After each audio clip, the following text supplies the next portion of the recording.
Yay, my channel's not dead. Woo! You know what is dead, though? The Terminator franchise. Don't get me wrong, they're gonna keep making movies. They're gonna keep making T2 over and over and over again until the sun burns out or Arnold Schwarzenegger dies.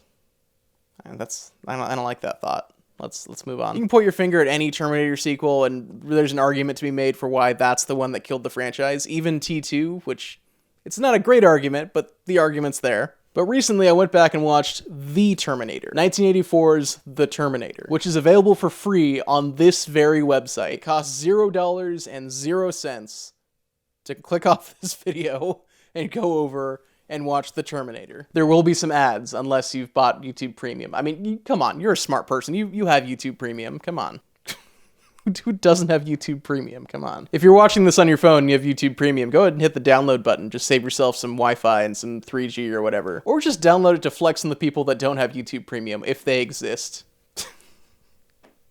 Honestly, who are these people? Ads? I've never heard of her. Mid-roll ads? What are those? The point is, I saw Terminator, and it's really, really good. And it's nothing like any of the other Terminator movies. This is a slasher movie. This is straight up horror. And it's great. It's got the perfect balance of being slow and building dread and building tension while also being full of action. It's not Friday the 13th, but it's also not Hereditary. Just imagine like A24 producing the Terminator. No, my slow burn atmospheric horror, no. Uzi 9mm.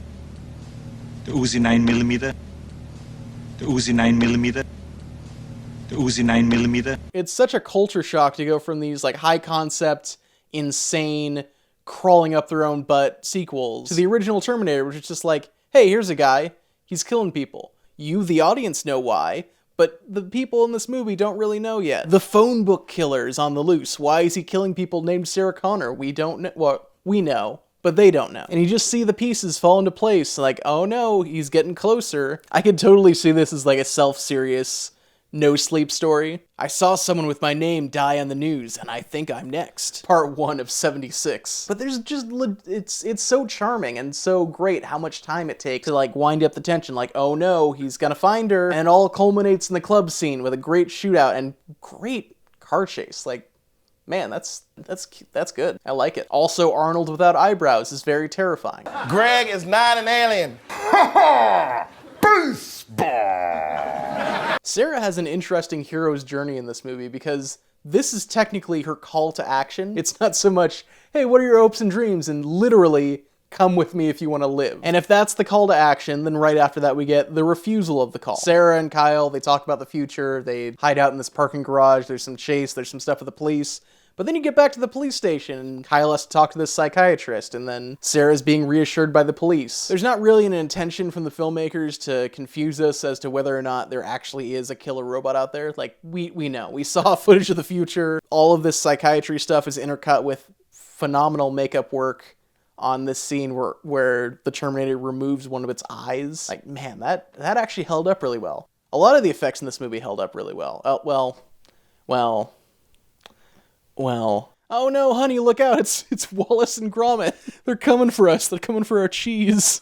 Okay, we can talk about the overuse of CGI all we want. I hope that this doesn't come back. I respect stop motion as a medium, but let's not have it cross over with live action, please. Hey, how's it going? Future editor Troy just jumping in for a quick rabbit trail. While I was looking for clips, I stumbled across this video, which is incredibly cool, by this channel that I'm not even going to attempt to pronounce because that looks hard to pronounce. Anyway, he went in using Blender, which is a free open source software that anyone can download right now, assuming your computer can handle that much data and that much processing and all that, but still. And he re-edited that Terminator walking effect. We live in the future, guys. Like this, some guy was just like, hey, I've got several hours of my life to kill. Let's go back and do what people back in the 80s with cutting-edge technology couldn't do. The time, the talent, the shading, the keyframing. I spent a good 2 hours on that Wallace and Gromit joke. Man, I can't imagine how long this took. CGI has its place. It's just, you gotta know when to balance it with practical effects. Anyway, thought that was cool. Nothing to do with the scene. Have I even gotten to the scene yet? This video is longer than I thought it would be.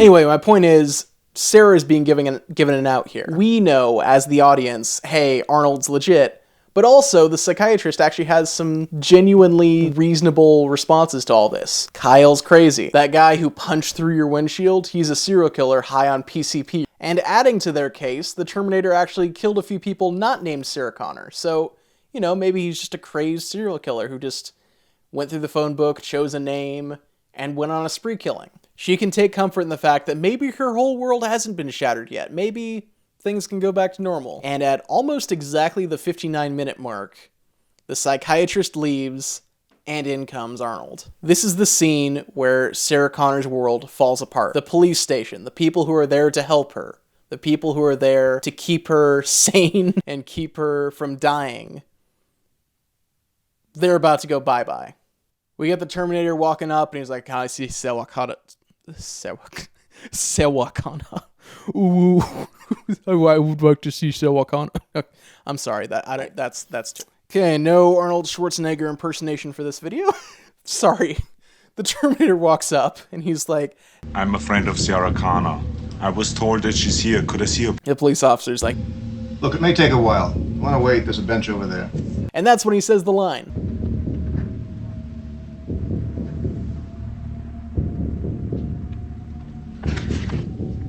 I'll be back. I grew up post-Terminator being super commercialized, and so I was just kind of aware of like, hey, that's the line that Arnold says. But I kind of like that it's just a mundane line of dialogue. It's just like, okay, don't freak out, human. I'm going to come back. I just need to go run some errands.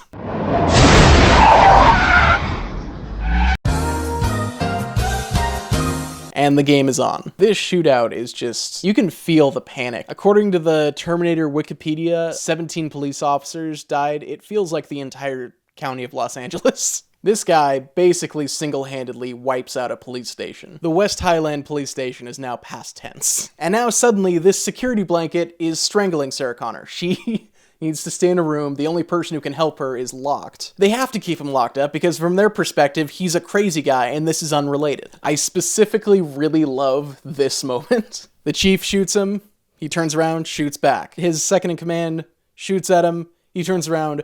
Almost the exact same motion gets him with both the assault rifle and the shotgun. It's great. Arnold's physical acting in this movie is just fantastic. So like I said earlier, the refusal of the call is in the police station. This is right after that. There is no going back now. You cannot refuse to believe that the Terminator is out there and that the future is messed up, because it will come and get you. For a truly great slasher horror movie villain, you need someone who is vulnerable, but also very, very, very, very, very tough. And you need the characters to not be stupid. That's the other great thing about this, is that it's completely rational for all of the police officers and the psychiatrists to think what they think in this movie. It is irrational to think that a cyborg came from the future to kill this one person. But they don't live in a rational world. These are not teenagers that went out to a cabin in the woods and were like, oh, someone died here? Interesting, I'm gonna go skinny dipping. These are people like you and me that think rationally, and that got them killed.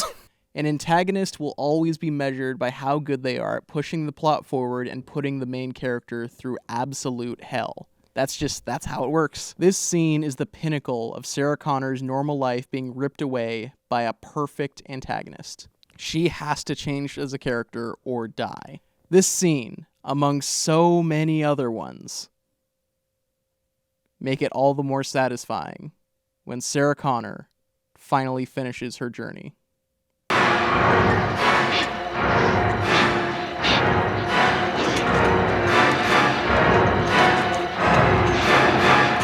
You're terminated, fucker.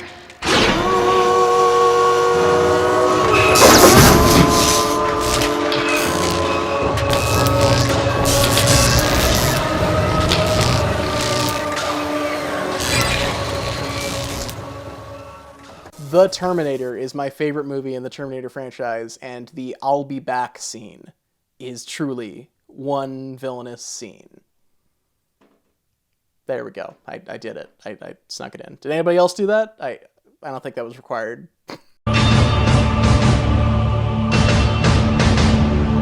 So I have a bunch of videos I'm working on at once, and I didn't really know which one was going to be the one that I came back to, so I keep having to record the same outro every single time. This is the 6th time I will be talking about Kevin McCreary and the deck that he built with his bare hands, and I am becoming exceedingly efficient at it.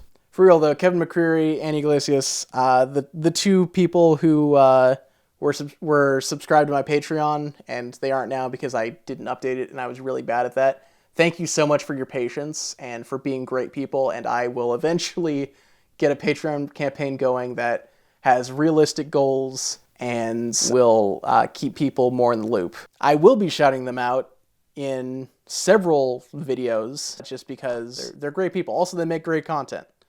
Go look at them. Go look at them. Look at it. Also, in the massive hiatus, I was on a couple podcast episodes. The Bargain Bin Movie Podcast with Gabe Rodriguez, great guy. The podcast hasn't been going for a while, but he does have a YouTube channel, Gabe in the Box. Go subscribe to that. I was also on the KinoCast, the official podcast of the Kinoplex. I will be linking all of these things in the description below. And also, I was asked if I'm going to be reviewing any more Hume Lake movies. Possibly. I haven't gone to Hume Lake in 2 years at this point because I'm not heavily involved with the youth group at our church anymore. But yeah, I'd love to check it out. I'm going to be doing a lot of short film reviews because those are quick and easy to do, and also I like spotlighting people's stuff. I should have told you guys to like and subscribe at the beginning of the video instead of telling people to download the video and shaming them for not having YouTube Premium. So like and subscribe if you liked the video, like it. If you didn't, that's cool. You can even dislike it. I will take constructive feedback on this. If you do subscribe, hit the bell thing to get notifications because otherwise subscribing is useless, which is a weird thing about YouTube. I'm trying to get to 1,000 subscribers so I can use that community tab because I heard that if you start polls and interact with the community in text form, that's a great way to spread your channel. So trying to get to 1,000 subscribers. After I get 1,000, I will stop plugging the subscribe thing, the subscription button. I think that's it. I think that's it for all the outro stuff I have to do. Anyway, till next time, God bless and stay saucy, I think was the thing I used to do. I gotta get a new outro thing. Like, stay cool.